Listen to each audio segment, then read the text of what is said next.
Hello दोस्तों, S मंत्रा YouTube channel में आप सभी का स्वागत है। आज के इस क्लासरूम लेक्चर में बहुत ही खास होने वाली है। बिल्कुल। आज हमारे सामने जो स्रोत सामग्री है वो यूपीएसआई पॉलिटी मैराथन 2025 के क्विक रिवीजन नोट्स हैं। तो आज का हमारा सीधा सा मिशन है भारत के संविधान के सबसे महत्वपूर्ण अनुच्छेदों, भागों और नियमों को एक बहुत ही रोचक और सरल तरीके से समझना।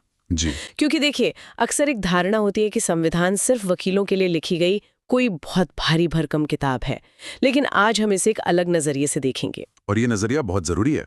अगर हम भारतीय संविधान को सही से समझें तो ये सिर्फ नियमों की कोई सूठी किताब नहीं है। हाँ। ये हमारे लोकतंत्र को दिशा देने वाला एक जीवंत दस्तावेज है। मतलब एक लिविंग डॉक्यूमेंट। 1950 में जो बातें लिखी गईं वो कोई पत्थर की लकीर नहीं थी। सही कहा। वो समय और नई चुनौतियों के हिसाब से खुद को ढाल सकती हैं। आज हम इसी ढांचे को गहराई से समझेंगे। तो इस ढांचे को समझने के लिए सबसे पहले इसकी नींव पर बात करते हैं। जब हमारा संविधान बनकर तैयार हुआ था तब का रूप और आज के रूप में खैर एक बहुत बड़ा अंतर दिखता है। बहुत बड़ा अंतर है। मूल रूप से इसमें 22 भाग, 395 अनुच्छेद और 8 अनुसूचियां थीं। लेकिन आज जब हम इसे देखते हैं तो इसमें 25 भाग, 470 अनुच्छेद और 12 अनुसूचियां हो चुकी हैं। देखिए, इस विस्तार के पीछे का कारण समझना बहुत दिलचस्प है।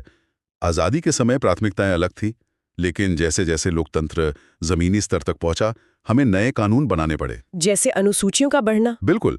11वीं और 12वीं अनुसूची इसका सबसे बेहतरीन उदाहरण है। 1992 तक पंचायतें और नगर पालिकाएं थी तो सही, लेकिन उनके पास कोई ठोस संवैधानिक अधिकार नहीं था। मतलब कोई पावर नहीं थी। एकदम सही।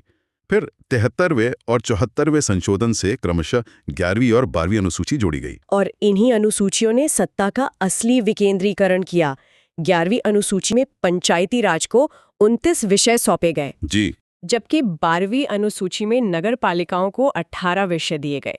इसका सीधा असर ये हुआ कि गांव के विकास का फैसला अब दिल्ली या लखनऊ में बैठे लोग नहीं बल्कि गांव के लोग खुद कर सकते हैं। ये लोकतंत्र को गांव की चौपाल तक ले जाने वाला कदम था। अब जब हम संविधान के मूल विचारों की बात कर ही रहे हैं तो प्रस्तावना या प्रियम्बल का जिक्र करना तो बनता है। बिल्कुल बनता है। प्रस्तावना में सबसे बड़ा बदलाव 1976 में आया, 42वें संविधान संशोधन के जरिए।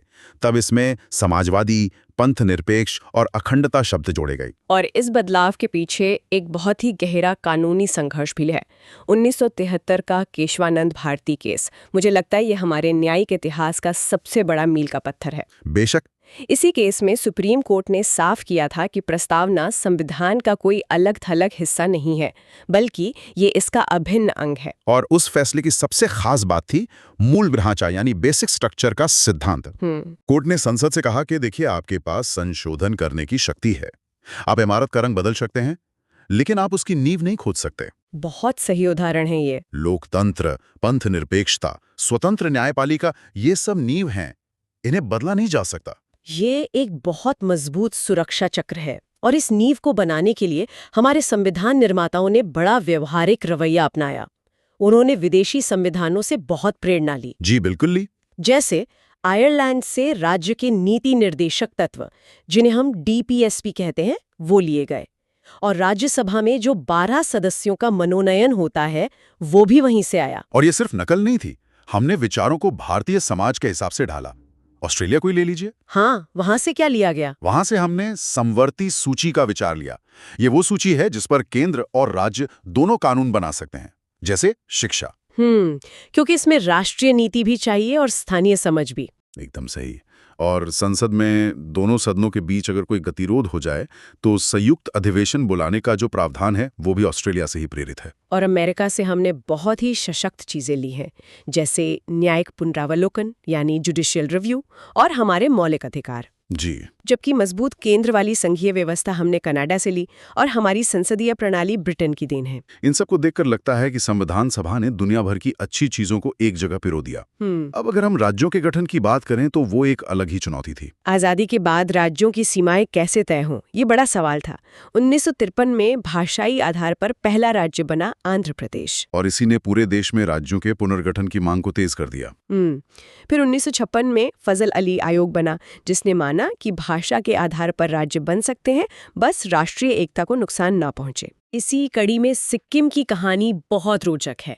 35वें संशोधन से उसे पहले एक एसोसिएट राज्य का दर्जा मिला और फिर 36वें संशोधन 1975 के द्वारा सिक्किम पूर्ण राज्य बन गया। बिल्कुल। और राज्यों के बाद जो सबसे अहम मुद्दा आता है वो है नागरिकता। भारत ने ब्रिटेन की तरह एकल नागरिकता को अपनाया है। मतलब कोई भी व्यक्ति सिर्फ भारत का नागरिक है, किसी राज्य का नहीं। एकदम सही। और अनुच्छेद 11 साफ कहता है कि नागरिकता पर कानून बनाने का अधिकार केवल संसद के पास है। अब नागरिकता है तो नागरिकों के अधिकार भी होंगे। मौलिक अधिकार इस संविधान को आम इंसान से जोड़ते हैं सबसे ज्यादा। अनुच्छेद 19(1)(a) को ही देख लीजिए। प्रेस और विचार अभिव्यक्ति की स्वतंत्रता और सामाजिक समानता के लिए अनुच्छेद 17 जो छुआछूत का पूरी तरह अंत करता है। और इन सब में सबसे बुनियादी है अनुच्छेद 21 प्राण और दैहिक स्वतंत्रता। इसकी अहमियत इतनी है कि आपातकाल में भी इसे निलंबित नहीं किया जा सकता। ये बहुत बड़ी बात है। इसके अलावा बच्चों के लिए अनुच्छेद 24 है जो बाल श्रम पर रोक लगाता है, और अनुच्छेद 29 और 30 अल्पसंख्यकों के हितों का संरक्षण करते हैं। लेकिन इन अधिकारों का कोई फायदा नहीं अगर इन्हें लागू करवाने का रास्ता ना हो। बिल्कुल। यहीं आता है अनुच्छेद 32। डॉक्टर अंबेडकर ने इसे संविधान की आत्मा कहा था। सुप्रीम कोर्ट इसके तहत 5 तरह की रिट जारी कर सकता है, जैसे कि बंदी प्रत्यक्षीकरण या हेबियस कॉर्पस। अगर किसी को गैर कानूनी ढंग से पकड़ा गया है तो कोर्ट सीधे उसकी आजादी की रक्षा करता है। जी। अब अधिकारों के बाद राज्य के नीति निर्देशक तत्व या डीपीएसपी आते हैं। अनुच्छेद 40 में ग्राम पंचायतों का गठन, अनुच्छेद 44 में समान नागरिक संहिता यानी यूसीसी और अनुच्छेद 51 में अंतर्राष्ट्रीय शांति की बात है। ये न्यायालय द्वारा लागू नहीं कराए जा सकते, लेकिन सरकार के लिए दिशा निर्देश हैं। बिल्कुल। और अधिकारों के साथ कुछ कर्तव्य भी तो हैं। हाँ, मौलिक कर्तव्य ये मूल संविधान में नहीं थे। इन्हें 1976 में 42वें संशोधन से सरदार स्वर्ण सिंह समिति की सिफारिश पर जोड़ा गया, रूस से प्रेरित होकर। अभी 11 कर्तव्य हैं। 9वां कर्तव्य बहुत अहम है, सार्वजनिक संपत्ति की रक्षा करना और हिंसा से दूर रहना। और 11वां कर्तव्य 2002 में 86 संशोधन से जोड़ा गया, जिसमें माता पिता की जिम्मेदारी है कि वे बच्चों को शिक्षा के अवसर दें। अब सरकार के कामकाज पर आते हैं। देश के शीर्ष पर राष्ट्रपति होते हैं। उनका निर्वाचन एकल संक्रमणीय आनुपातिक प्रतिनिधित्व प्रणाली से होता है, अनुच्छेद 55 के तहत। ये प्रणाली सुनिश्चित करती है कि राष्ट्रपति को वास्तव में व्यापक बहुमत मिले, और अगर उन्हें हटाना हो तो अनुच्छेद 61 में महाभियोग की प्रक्रिया है, जिसके लिए 14 दिन की पूर्व सूचना देनी होती है। जी। और राष्ट्रपति के पास अनुच्छेद 123 के तहत अध्यादेश जारी करने की बहुत बड़ी शक्ति भी होती है, जिसे सत्र शुरू होने के 6 सप्ताह के भीतर पारित कराना होता है। लेकिन असल शक्ति तो मंत्रिपरिषद के पास होती है। अनुच्छेद 75(3) के अनुसार मंत्रिपरिषद सामूहिक रूप से लोकसभा के प्रति उत्तरदायी होती है। और लोकसभा के पास धन विधेयक यानी मनी बिल की ताकत है, अनुच्छेद 110 के तहत। इसका अंतिम फैसला लोकसभा अध्यक्ष करते हैं। राज्यों में भी व्यवस्था दिलचस्प है। अनुच्छेद 169 के तहत विधान परिषद का सृजन या समाप्ति संसद कर सकती है। बिल्कुल। और विधानसभा सदस्यों की संख्या अनुच्छेद 170 के अनुसार न्यूनतम 60 और अधिकतम 500 हो सकती है। हालांकि गोवा, मिजोरम और सिक्किम इसके अपवाद हैं। और मुख्यमंत्री की नियुक्ति राज्यपाल करते हैं, अनुच्छेद 164 के तहत। अब एक सवाल उठता है कि केंद्र और राज्यों के बीच शक्तियों का बंटवारा कैसे हो। जो विषय किसी सूची में नहीं है उनके लिए अनुच्छेद 248 में अवशिष्ट शक्तियां संसद को दी गई हैं। और विवाद सुलझाने के लिए अनुच्छेद 263 में अंतर्राज्यीय परिषद है। और अनुच्छेद 249 राज्यसभा को ये शक्ति देता है कि वो राज्य सूची के विषय पर संसद को कानून बनाने का अधिकार दे सके। अब इन सब की व्याख्या कौन करेगा? हमारी न्यायपालिका। सुप्रीम कोर्ट के जजों की रिटायरमेंट आयु 65 वर्ष और हाई कोर्ट की 62 वर्ष है। और अनुच्छेद 131 के तहत 2 राज्यों के बीच का विवाद सीधे सुप्रीम कोर्ट में सुना जाता है। और अनुच्छेद 137 के तहत संविधान की व्याख्या और न्यायिक पुनरावलोकन का अंतिम अधिकार सुप्रीम कोर्ट को है। अब आपातकाल की बात करते हैं।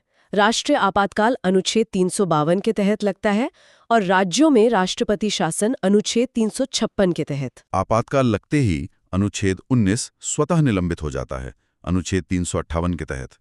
लेकिन अनुच्छेद 20 और 21 कभी निलंबित नहीं होते। चलिए अब श्रोताओं के लिए एक क्विक रिवीजन करते हैं। मतदान की आयु 18 वर्ष है। पंचायत चुनाव के लिए 21 वर्ष। लोकसभा के लिए 25 वर्ष। राज्यसभा के लिए 30 वर्ष। और राष्ट्रपति के लिए 35 वर्ष। अधिकारियों की बात करें तो महान्यायवादी अनुच्छेद 76 में है, जो संसद में बोल सकते हैं पर वोट नहीं दे सकते। और राज्यों में महाधिवक्ता अनुच्छेद 165 में। कैग का जिक्र अनुच्छेद 148 में है, जिनका कार्यकाल 6 वर्ष या 65 वर्ष की आयु तक होता है। समितियों में प्राक्कलन समिति सबसे बड़ी है, जिसमें 30 सदस्य लोकसभा से होते हैं और लोकलेखा समिति में 22 सदस्य होते हैं। बिल्कुल। तो आज की चर्चा से साफ है कि हमारा संविधान एक तरफ हमारे अधिकारों की रक्षा करता है, तो दूसरी तरफ प्रशासन को सुचारू रूप से चलाने के लिए आपातकाल जैसे नियम भी देता है।